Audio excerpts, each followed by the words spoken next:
नमस्कार दोस्तों, स्वागत है आपका हमारे YouTube चैनल एड एजुकेशन में।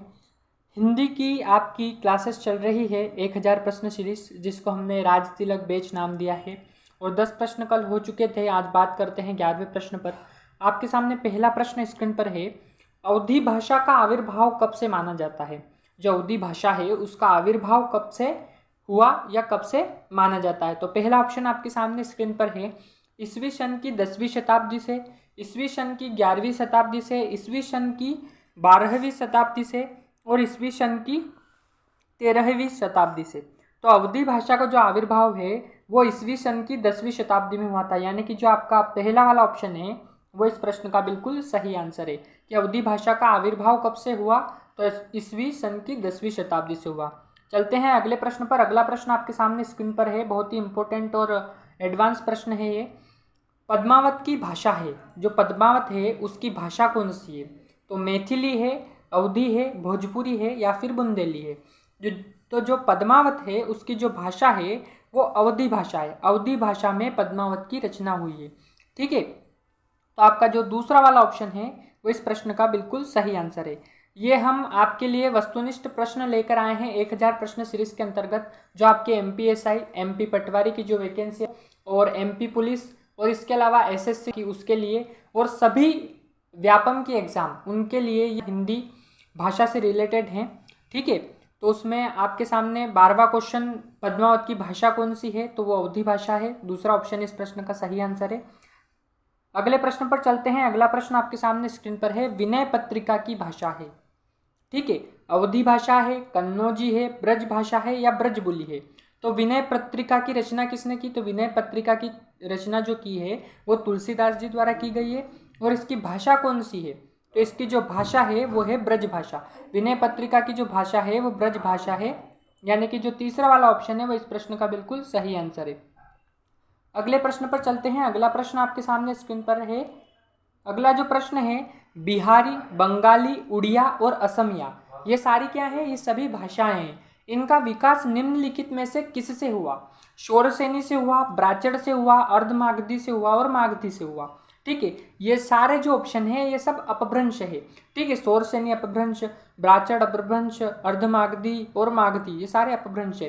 तो इन भाषा जो दे रखी है, बिहारी, बंगाली, उड़िया और असमिया, इन भाषाओं का विकास किससे हुआ?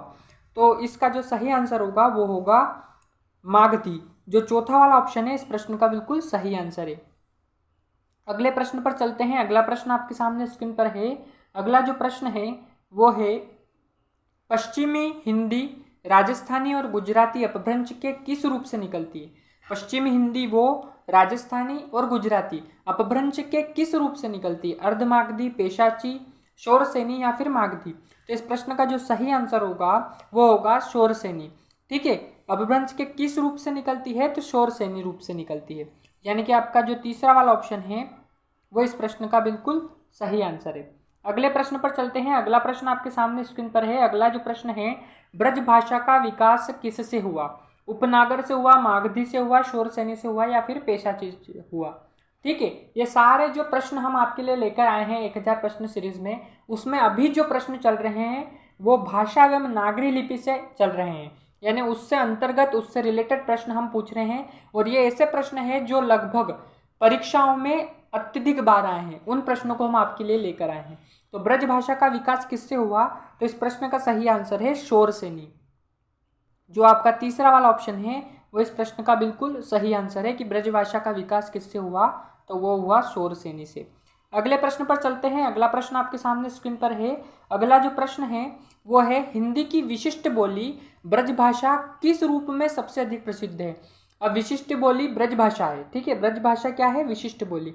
ये किस रूप में सबसे अधिक प्रसिद्ध है? राजभाषा के रूप में, यानी राज्य की भाषा के रूप में, तकनीकी भाषा के रूप में, ठीक है, राष्ट्रभाषा के रूप में यानी राष्ट्र की भाषा के रूप में, और काव्य भाषा के रूप में यानी काव्य की भाषा के रूप में। तो जो 17वां प्रश्न है उसका जो सही आंसर होगा वो होगा काव्य भाषा। आपने देखा ही होगा काव्यों की रचना ब्रज भाषा में हुई है। तो सबसे अधिक प्रसिद्ध विशिष्ट बोली ब्रज भाषा किस रूप में है? तो वो काव्य भाषा के रूप में है। जो चौथा वाला ऑप्शन है वो इस प्रश्न का बिल्कुल सही आंसर है। 18वें प्रश्न पर चलते हैं। 18वां प्रश्न आपके सामने स्क्रीन पर, बहुत ही एडवांस प्रश्न है ये। खड़ी बोली हिंदी का पूर्व रूप है। ठीक है, खड़ी बोली जो हिंदी है उसका पूर्व रूप कौन सा है? मागधी, अवहट्ट, अर्धमागधी और महाराष्ट्री।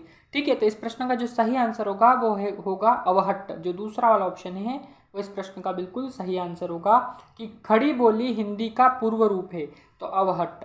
अगले प्रश्न का रुख कर लेते हैं। अगला प्रश्न आपके सामने स्क्रीन पर है। अगला जो प्रश्न है वो है, अमीर खुसरो के काव्य में निम्नलिखित में से किस भाषा का परिनिष्ठित रूप दृष्टिगोचर होता है, यानी दिखाई देता है? ब्रजभाषा, अवधी, अर्धमागधी और महाराष्ट्री। तो इस प्रश्न का जो सही आंसर होगा कि अमीर खुसरो के काव्य में ब्रजभाषा का परिनिष्ठित रूप दृष्टिगोचर होता है, यानी कि दिखाई देता है। जो पहला ऑप्शन है वो आपका बिल्कुल सही आंसर होगा, ब्रजभाषा। अगले प्रश्न पर चलते हैं। आज का आखिरी प्रश्न आपके सामने स्क्रीन पर है। किसके शासनकाल में ब्रजभाषा की विशेष उन्नति हुई? अकबर के, जहांगीर के, औरंगजेब के या शाहजहां के? तो अकबर का जो शासनकाल था वो ऐसा शासनकाल था जिसमें ब्रजभाषा की सबसे अधिक उन्नति हुई और विशेष प्रकार की उन्नति हुई। तो पहला वाला जो ऑप्शन है वो इस प्रश्न का बिल्कुल सही आंसर होगा कि अकबर के शासनकाल में ब्रजभाषा की विशेष उन्नति हुई। तो इस प्रकार के प्रश्नों के लिए बने रहिए हमारे साथ और देखते रहिए हमारा यूट्यूब चैनल एडी एजुकेशन। इसकी फ्री पीडीएफ के लिए टेलीग्राम चैनल की लिंक डिस्क्रिप्शन में दी है, वहाँ से टेलीग्राम ज्वाइन करके फ्री पीडीएफ प्राप्त कर सकते हैं। धन्यवाद।